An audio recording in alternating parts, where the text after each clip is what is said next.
Hello बच्चों, और question is a sound wave passes from a medium A to medium B. ठीक है। The velocity of sound B is greater than in A. assume that there is no absorption or reflection at the boundary as the wave moves across the boundary। ठीक है। यानी कि हमारे पास two waves है या to medium है। ठीक है, मान लो इस तरीके से अगर हम बात करें तो ये मीडियम ए है। ठीक है, और ये हमारे को मीडियम ए और बी को अलग करने वाली लाइन है, ये मीडियम बी है। ठीक है। मीडियम ए के अंदर कोई वेव ट्रेवल कर रही है तो इसकी वेलोसिटी यहाँ से v1 मान लेते हैं। v2, अगर मीडियम है, इसमें वेव ट्रेवल कर रही है तो इसकी वेलोसिटी v2 ले लेते हैं। ठीक है। यहाँ पर इसने बोला है कि b जो है ग्रेटर देन a। ठीक है, यानी कि जो v2 वेलोसिटी है वो v1 से ग्रेटर है। ठीक है, ये हमारे को पता है। अब देखिए यहाँ पर क्या होगा, फ्रीक्वेंसी, अब जो हमारी फ्रीक्वेंसी होती है, ठीक है, हम जानते हैं frequency does not change on changing in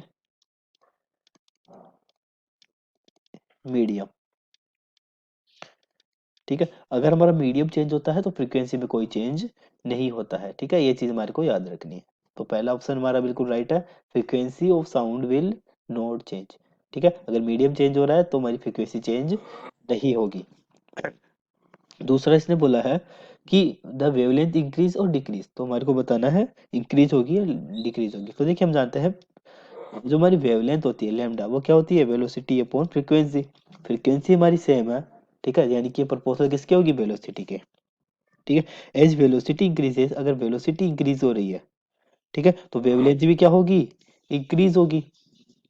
ठीक है, तो देखिए V2 के अंदर वेलोसिटी जैसे ए से बी के अंदर आई तो वेलोसिटी हमारी क्या हो गई, इंक्रीज हो गई। ठीक है, तो यहाँ से जो वेवलेंथ है वो भी इंक्रीज हो जाएगी, यानी कि ऑप्शन नंबर बी हमारा राइट। तो ऑप्शन नंबर सी रॉन्ग हो जाएगा। ठीक है। अगर बात करें the intensity of sound will not change. ठीक है, तो देखते हैं ये हमारा ऑप्शन सही है नहीं। तो as velocity increases wavelength also increases and as there is no adsorption.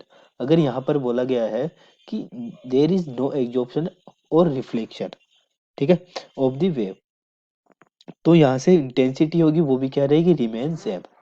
Intensity also remain same. अगर हमारे पास कोई एब्जॉर्प्शन नहीं है, कोई रिफ्लेक्शन नहीं है, तो हमारी जो इंटेंसिटी है वो हमारी सेम रहेगी। तो ऑप्शन नंबर डी भी हमारा बिल्कुल राइट है। ठीक है, तो option number A, B and D ये हमारे इसके करेक्ट सेंटेंसेस है, ये इसका आंसर हो जाएगा।